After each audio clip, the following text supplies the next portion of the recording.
Welcome back. The first session of our conference in Island of Rescue will focus on acts of rescue before and during the Holocaust. And I would like to introduce our first speaker, Dr. Bert-Jan Vleem. Dr. Vleem is a Dutch researcher on the history of the hiding of Jews in the Netherlands during World War II.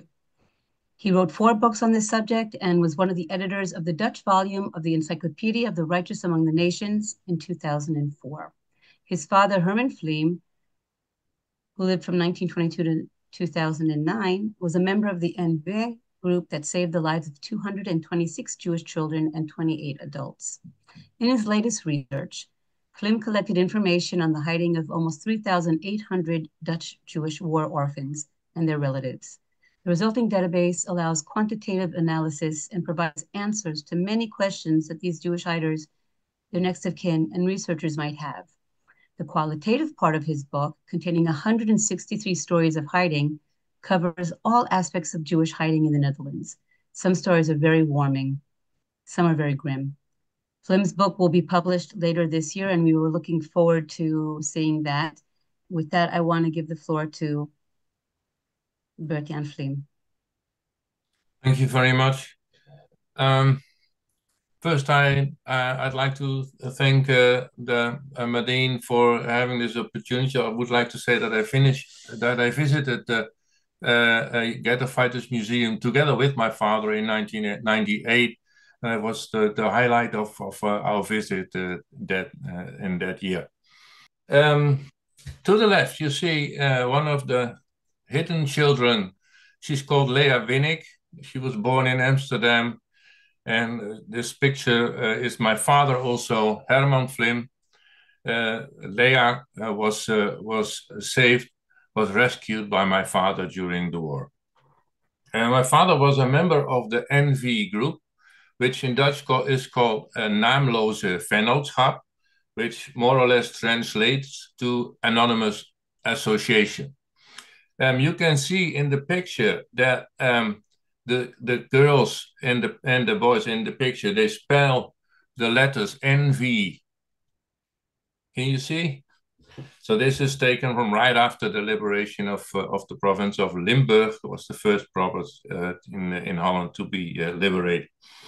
Okay, what I do is I will say something about unorganized and organized hiding. With unorganized hiding, I mean that people try to hide with friends, family, without help of a specialized organization. And with organized hiding, I mean that Jews hid with the help of an organization like the NV. So, and I'm trying to examine the differences between these. First, the story of Leah and her sister Rachel.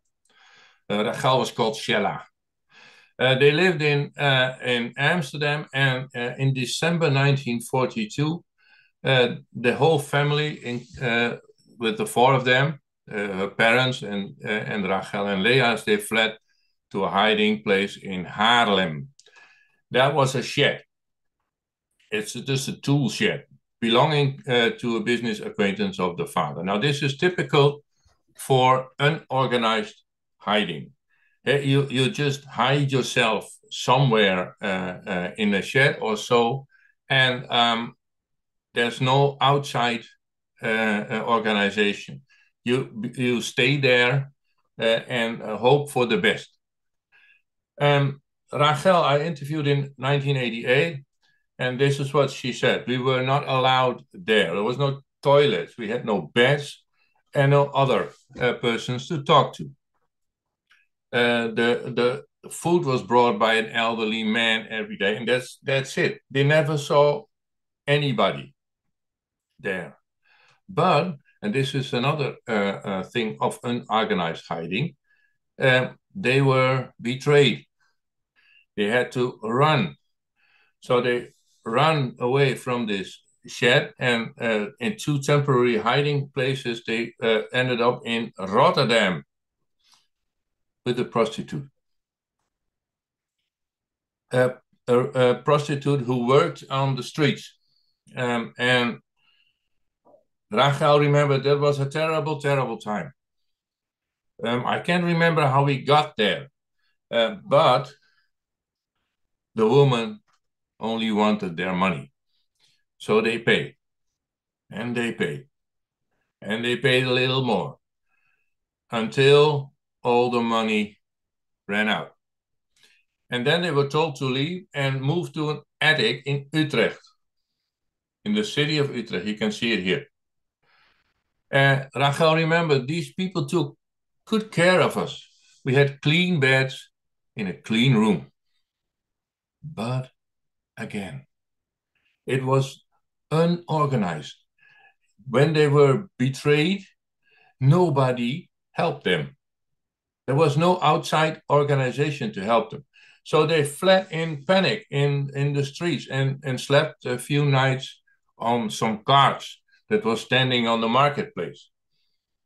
And in the end, in July 1942, after half a year of hiding, of unorganized hiding, they were caught and they were taken to the Hollandse Schouwburg. I hope I can explain this. This is the deportation center in Amsterdam. Here we see it. It's a theater, a former theater in Amsterdam, and it was taken by the Germans to house the Jews that were caught during the razzias in Amsterdam.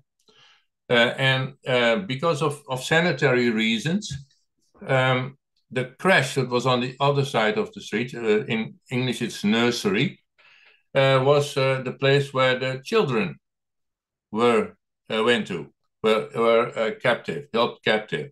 Now, these parents were there and the children were in the crash. After a few weeks, the parents were deported to Auschwitz, never to return. And Leah and Rachel were among the 600 Jewish children that were taken out of the crash by the resistance. This is a number, the number 600 is an estimate. It's plus or minus 100. From this building, the nursery, together with the Jewish personnel, the Dutch resistance saved about 600 Jewish children and took them to foster parents in the rest of the country. So this was organized hiding. Leah and Rachel were taken by the NV group to the province of Limburg, which is in the southern part of Holland. Now, let's turn to this organized hiding. First, then, we have to see what is the timetable of these organizations. How much time do they have to rescue Jews? Well, you can see in this graph the deportations from Westerbork, which is the transit camp in Holland, to Poland and Germany. You can see in the first months from July 1942, there's a peak. These were children, these were Jews from Amsterdam mostly, that were picked up in a rather organized way very, very quickly. The green bar here was in 1941. It was incidental arrest, and these people were taken to Mauthausen. Now, if we divide this up, this was the period that the hiding organizations in Holland had to rescue children. The deportation started in July 1942 and they ended, the regular ones, in September 1943. So 15 months. 15 months to take away as many kids, Jewish kids, that they could get their hands on. The last months, there were no new Jews to rescue because the deportations were over. In these transports, last year, There were only court hiders. So Jews that went into hiding before September 43 and were caught. Okay. The first founder of the organization is Leendert Overduin. He is also the one who had the best, the most numerous Jews in his care. Leendert Overduin was a Calvinist preacher from Enschede. It's in the eastern part of Holland. Then we have Jan Meulenbelt. He was a student from Utrecht, and he founded the Utrechtse Kindercomité. Jan Meulenbelt worked together with an Amsterdam student, Piet Meerburg. They divided up the work. Piet Meerburg would deliver the Jewish children to Jan Meulenbelt, and Jan Meulenbelt would take them to hiding places in the whole of the country. And the last one is Jaap Mus. He founded the Naamloze Vennootschap, the group of my father. These groups together saved about 1,800 Jews, mostly children. Now let's see. Let's take these people one at a time. Here we have Overduin. Overduin is the Calvinist preacher of Enschede, and he watched in October 1941. Mind the year, 1941 is very, very early. He watched how 100 Jewish boys from Enschede were arrested on the street. So this was one of the incidental catch of the Germans, and he said, "This will never happen again." And there were three prominent Enschede Jews that were industrials, and he founded a hiding organization. And a year later, in October 1942, these people had found hiding places for all Jews from Enschede that wanted a hiding place. So a very, very early organization.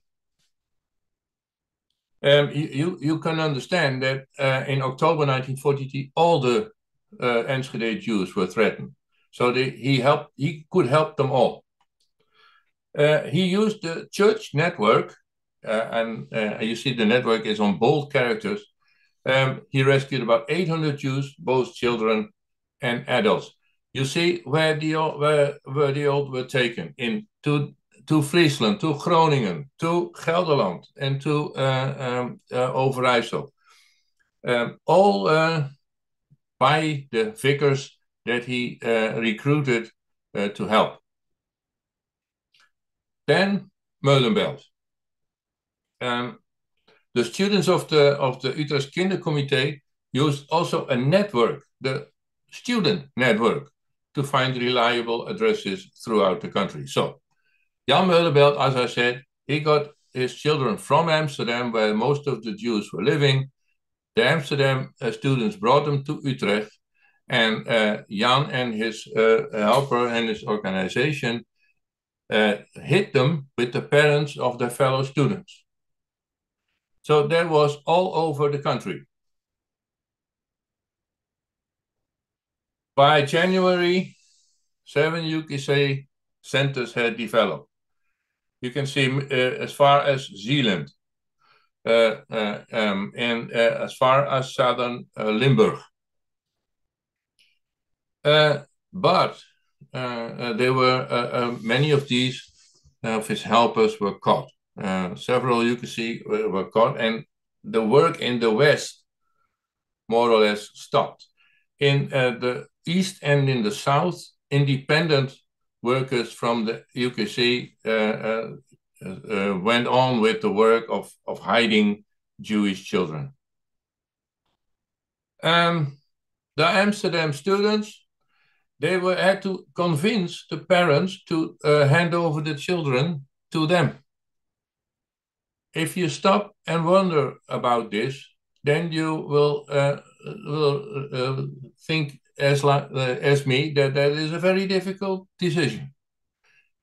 Nevertheless, a lot of Amsterdam parents, Jewish parents, decided to hand over their children to Piet Meerburg and his companions. In fact, there were so many Amsterdam parents that would do so that Meerburg could deliver more kids to Molenbeek than Molenbeek could handle. So Meerburg said to himself, I'm going to try to get an independent line of escape addresses. And he developed with his friends 4 major areas. So he kept on delivering to Utrecht, but he started his independent work also. And you can see here the 4 areas in Friesland, North Holland, and 2 in Limburg that he brought his Jewish children to. After the arrest of the UKC, 7 ASG centers were established. You can see them, it was all over the country. The ASG saved about 400 Jews. Then the last one was Jaap Mus. In July 1942, 3 Calvinists, and I emphasize the word Calvinist young men from Amsterdam found shelter for 2 Jewish teenagers from their own congregations. So these Jewish teenagers were Calvinists. That's very different. That's why they came to help them. After they helped these 2 Jewish children, they decided to try to rescue other Jewish children. And that proved difficult. They had to build from scratch. There was no network to fall back on. They had to found their own network. It took them 4 months to even be able to do something of an organization. And then from October 1942, they hid Jewish children in the small Calvinist community in Limburg. Among them were Leah and Rachel Winnig. We see here Leah Winnig in Limburg. The man is Piet Vermeer, who's one of the members of the NV group, and the boy is little Daantje. You can only hide a small number of Jewish children in a small community. The southern part of Limburg was more or less entirely Catholic. There were only a few Calvinists, and they ran out of Calvinists. So they had to transport children from South Limburg to other parts of the country. And they found addresses in the province of Gelderland and in Overijssel. In Overijssel, they recruited my father. And also Leah and Rachel went to Overijssel. In 1944, there were 5 NV centers, and the NV group rescued about 250 Jews. Now, we see here Leah and Rachel Winnig in Amsterdam after the liberation. Rachel had 13 addresses, 5 unorganized, and 8 organized by the NV. Leah was on a total of 17 addresses, 5 unorganized with her parents and 12 organized by the NV group. They eventually went to Israel. Now, if we look back on this difference between organized and unorganized hiding, then you can say that in the 70s and 80s, the hiding organizations got a lot of publicity. Most of their members were honored, including my father and grandparents. As a result of this publicity, the colored provinces in Holland were called the hiding provinces. That's where the Jews were hidden, everybody thought. Okay. My recent research in the archive of the former War Orphans Committee points in a different direction. And what I'm going to show you now is classified. It's not published yet. Here you see the first period of the hiding in Holland, according to these war archives. The first period is the summer, the autumn, and the winter of 1942, 1943. You can say that's the beginning of the deportations. As you can see, a total of 40% of the hiding places were found in this period. Most of them in the big cities, Amsterdam, The Hague, and Rotterdam, and in the western part of Holland. And that is not very strange, because that is where the Jews were living. They fled to their friends and mixed marriage family. Then the second period, it's the spring and the summer of 1943. Another part was hidden in this period, and you can see that the percentage of the big city is lower now, and in the west it's still high, but in the north and especially in the south, where the NV was, it is going up. So the organizations were in full swing now. Then, after the crash and the Schouwburg were closed in September 1943, there were no more Jews, new Jews to hide. So we are waiting for the liberation. In this period, waiting for the liberation, another 24% was found. And you see, it's more or less equal.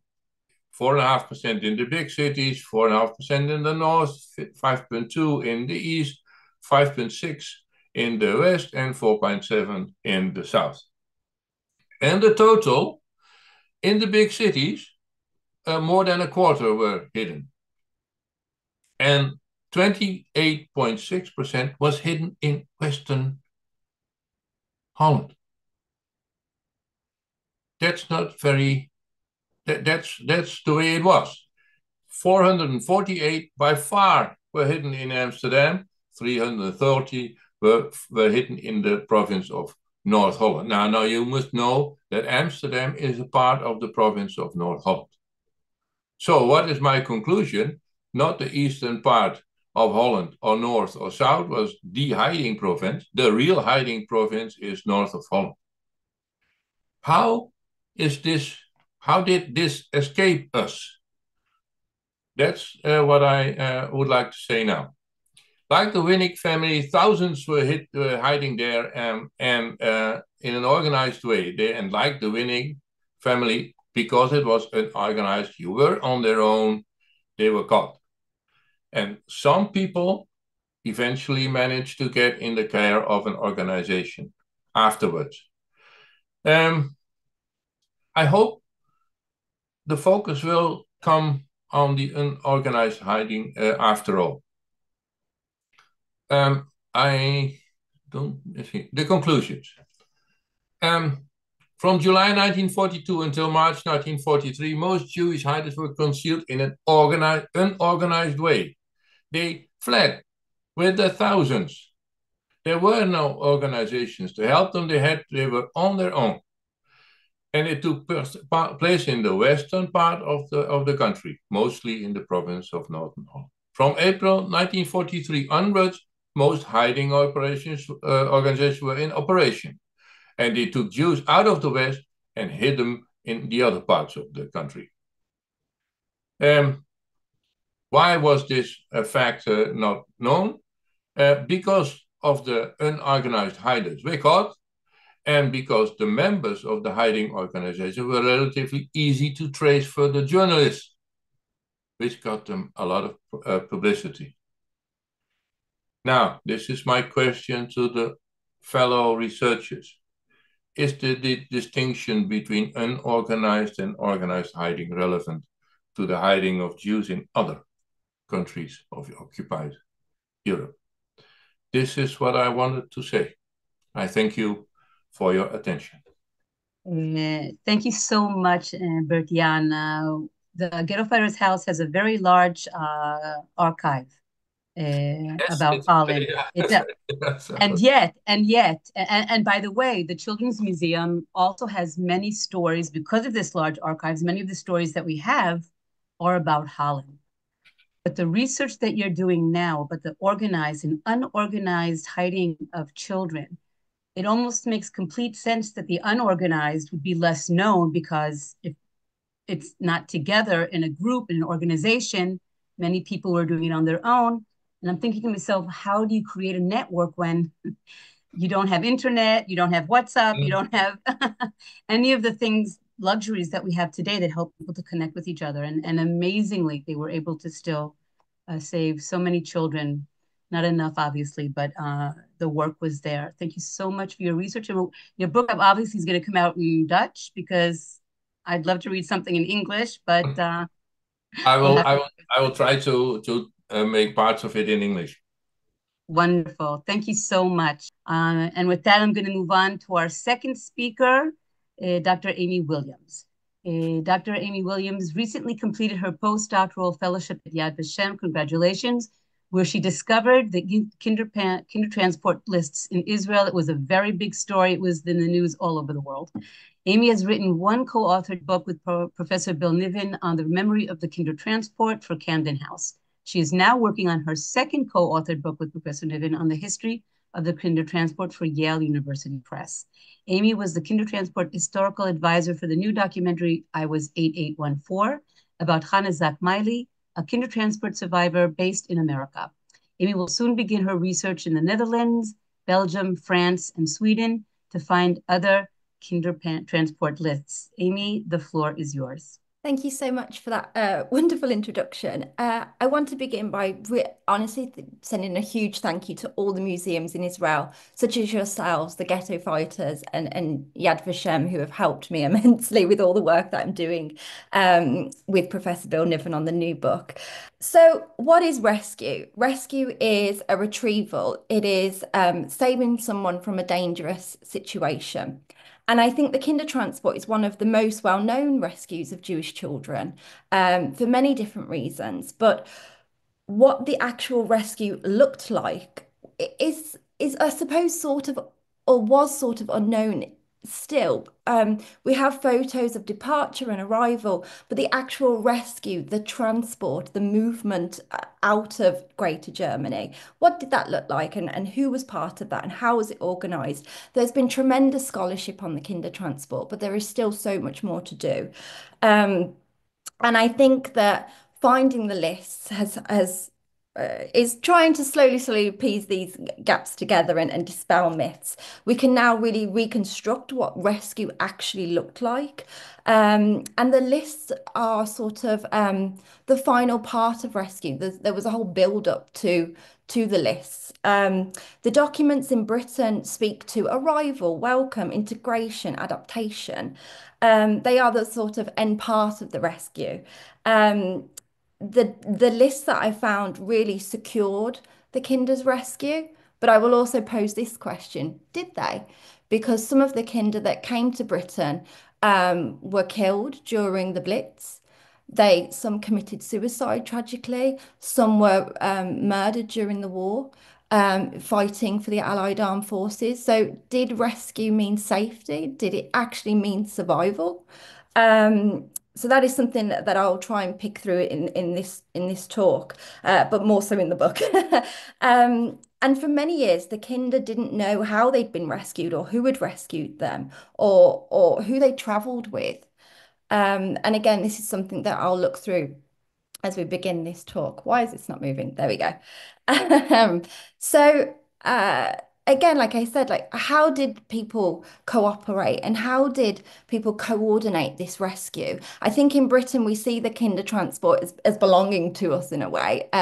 The kinder transport is seen very much from a British perspective, but there were kinder transports to many different countries, and you can see all the terminologies here, the sort of linguistic complexity of the kinder transport. Rescue on the kinder transport happened in many different countries. It happened in many different languages, as you can see from some of the examples here. Um, and what was it a rescue from? Was it a rescue from the situation that was occurring in 1938, from Reich pogrom night, the violence?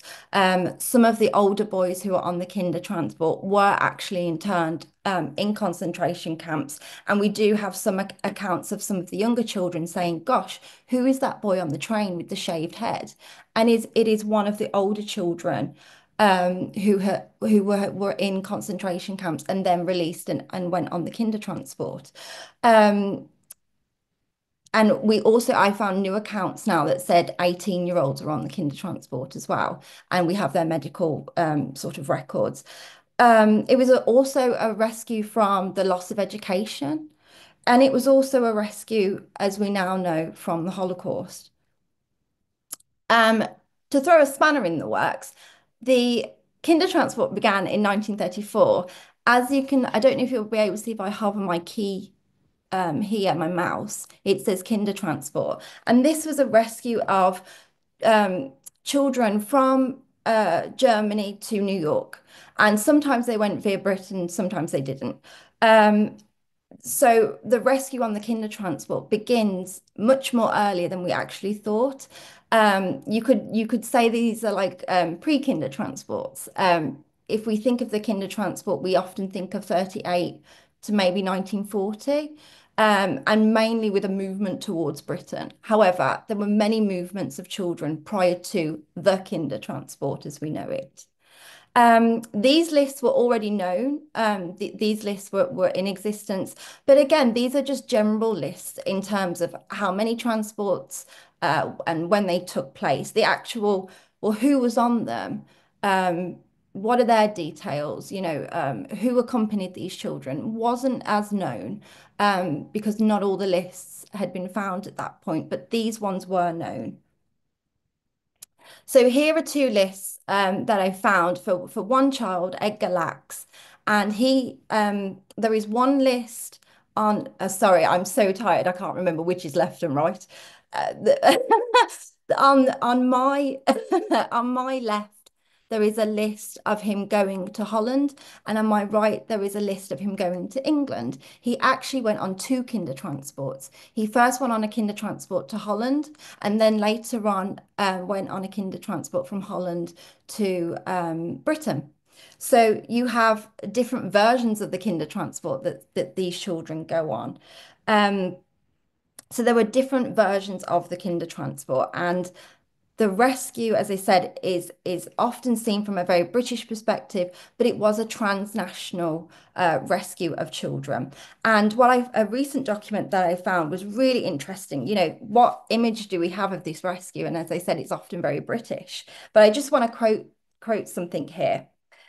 The arrangement was originally intended to cover refugee children admitted temporarily into Holland by the Netherlands government, but committee have now informed us of a decision to take children direct from Germany. So the actual British version of the kinder transport doesn't actually start with a rescue from Germany. It actually began with a rescue from Holland. This rescue didn't take place because the Dutch government turned around and said, actually, we've been able to home these children that were already in Holland prior to and just after Reich pogrom night.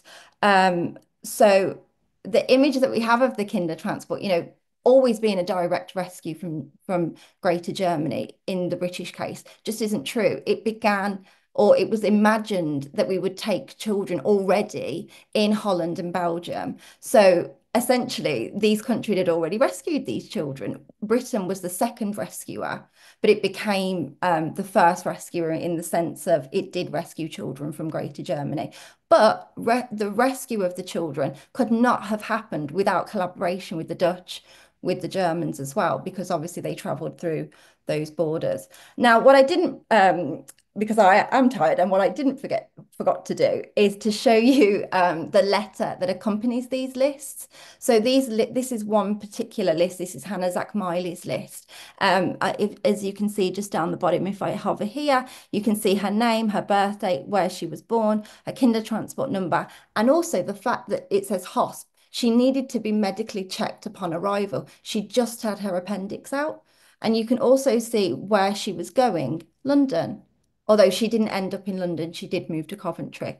So what this list and the accompanying letter does, the accompanying letter isn't shown here, sorry, but the accompanying letter was sent from the committees in Berlin, for example, to Holland, to the Kinder Committee in Amsterdam, and then to the Dutch border guards, who informed who was coming on the Kindertransport, what the rescue looked like, who were these children, because the Dutch had their own version of the Kindertransport, but they were also helping out on the English version of the Kindertransport. So what is really striking here is that these lists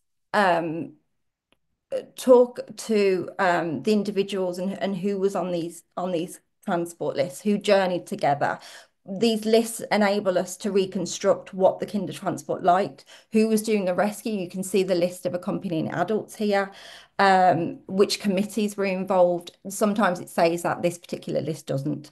But the accompanying letter tells us where on the border and what time the children passed through.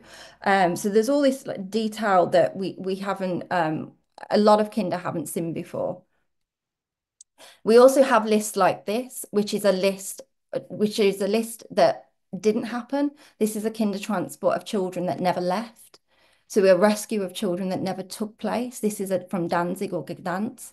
And there is 75 children on this list, and I've only shown you part of it. But I tracked most of these children down, and most of them didn't survive. One survived in Uzbekistan, but they went on a separate form of rescue. This gives you an understanding of the complexity then behind the lists themselves. These are documents from the National Library in Israel. The other documents were from Yad Vashem.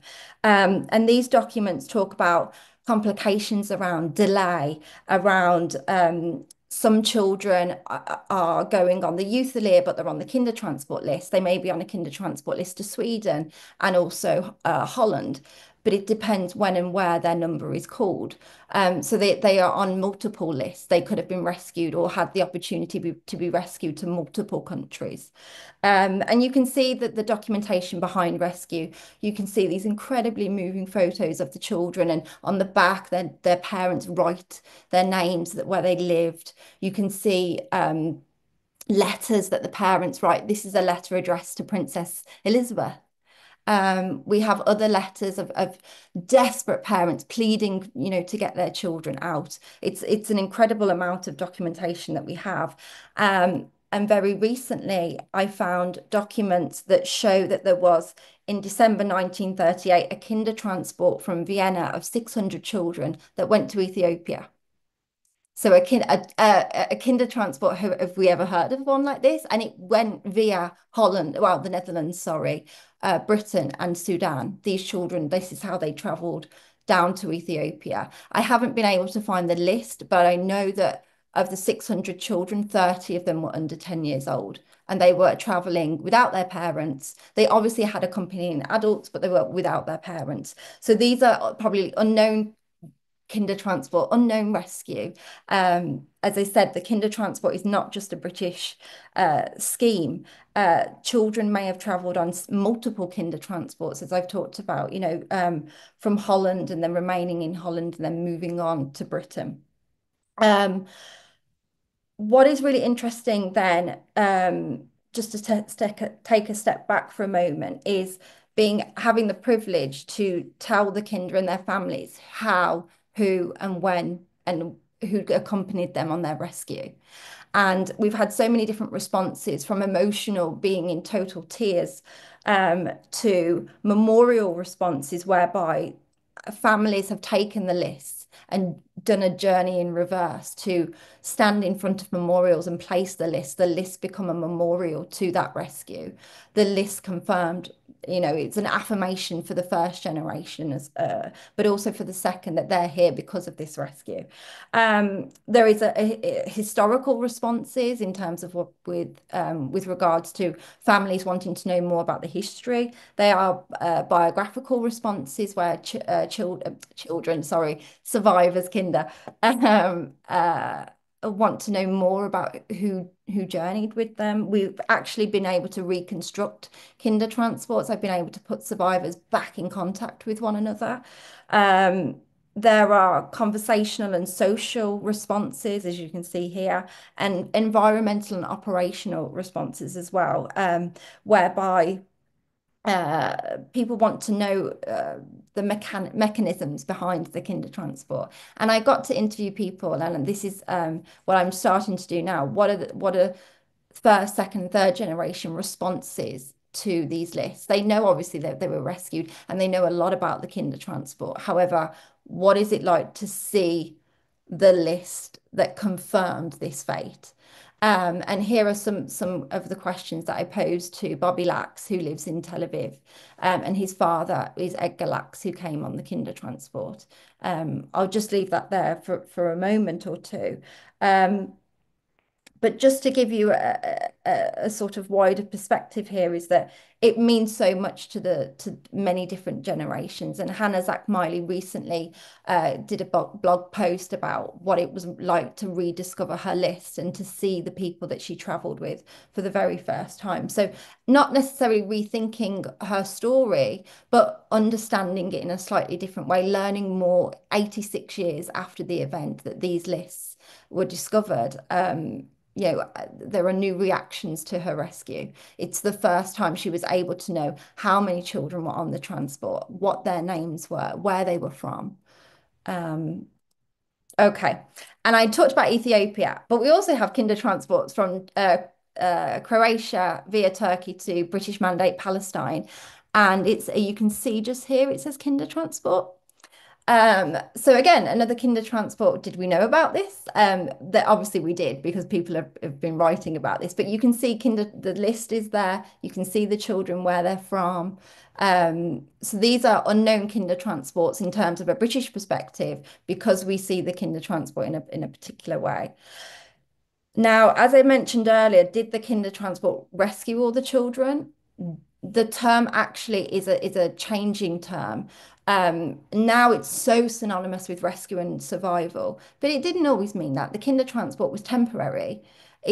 The fact that they were rescued from the Holocaust later, looking back in retrospect, at the time, it was a temporary solution. It was always thought that they would move on to other places or be reunited.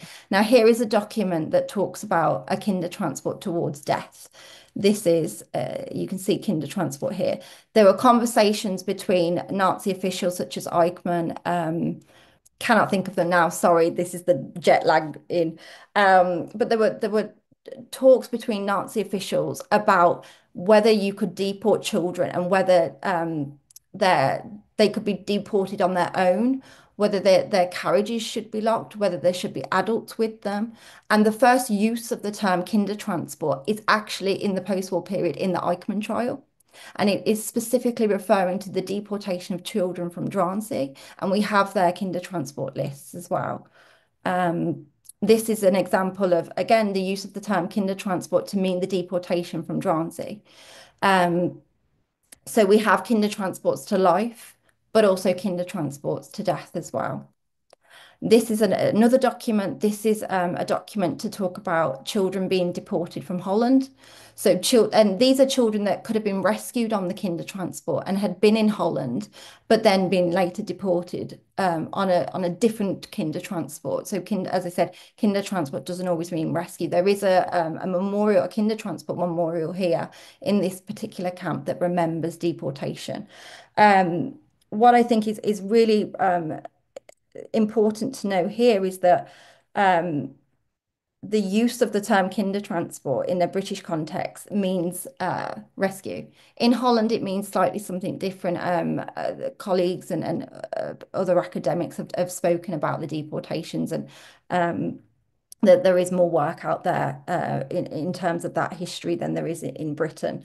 And I think here again, this is a post-war list of children. Oh, this is a list, sorry, on the my left of children being deported, a kinder list.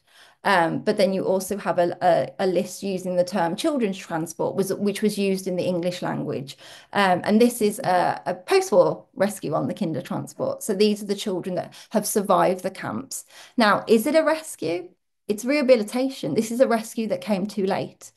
This is a rescue from surviving a camp. So again, the context of the kinder transport shifts constantly. It is a term that is used interchangeably, and by the Nazis themselves. The term was used in many different contexts and in many different forms. So to sort of wrap up there, thank you so much for listening, and I hope that yeah, it was was somewhat succinct and concise. But yeah, the rescue of the kinder transport, of course, it was a rescue, but in many cases, it was a rescue that came too late. Um, it was a temporary solution. But now it has become one of the most known rescues in terms of Holocaust history and in terms of rescuing Jewish children. Thank you. Thank you, Amy. Thank you again for the 10-hour difference that we weren't planning on when we discussed your coming to speak today. So really, kol hakavod that you were able to get up early and be with us. And also thank you for the research. It's almost like, having to go into these little archives or big archives and try to sift your way through trying to find these lists. And like you said, sometimes the way we think of kinder transport, suddenly I understand that we have to think of it a little differently, that it's a general term that's used in different ways in different places at different times. There was one question about the Ethiopian kinder transport, what year it was. This was in December 1938. So literally as the British version of the kinder transport began, the British are writing about this, but they also are writing about reactions to children. So the children that go on the Youthalier, for example, there are British reports about what the Saudi Arabian government, what are their reactions to seeing these children. And we also have the Italian version, what it is like for them to see children going to Ethiopia and things like that. So it's so interesting. Where did the children end up, by the way, from In Ethiopia? I have no idea at the moment. It's just all the reports just say Ethiopia. I don't know actually when, and I haven't found their lists yet.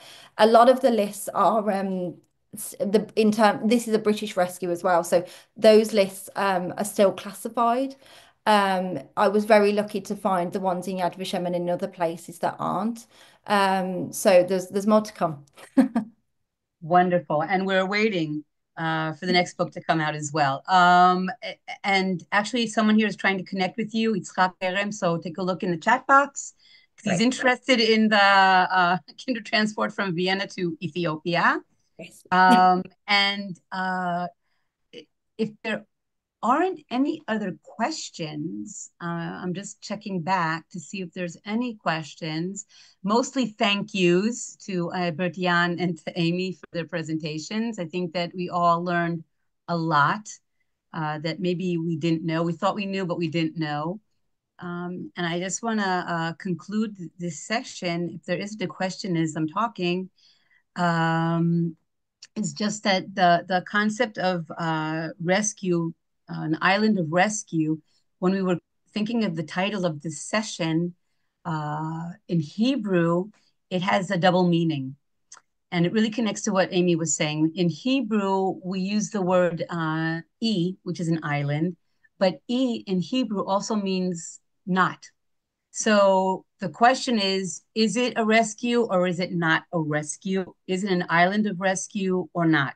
In English, unfortunately, I don't have the privilege of the double meaning, but it came through with actually both talks, Bert-Jan and also Amy, that there were cases where there was an attempt to try to save children's lives and it just didn't work.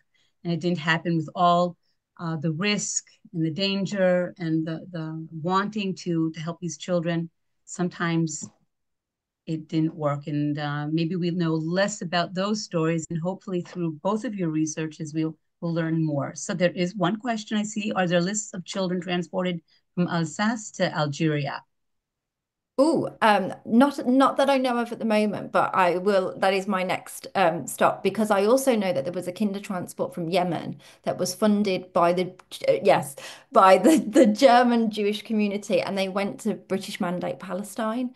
And the word kinder transport and youth are also interchanged. I can't say this word today. Interchangeably used in some of the paperwork as well. So there will be other lists and other documents out there. It's just I'm getting there. Actually, Rosie added a comment when you talked about rescue after the war.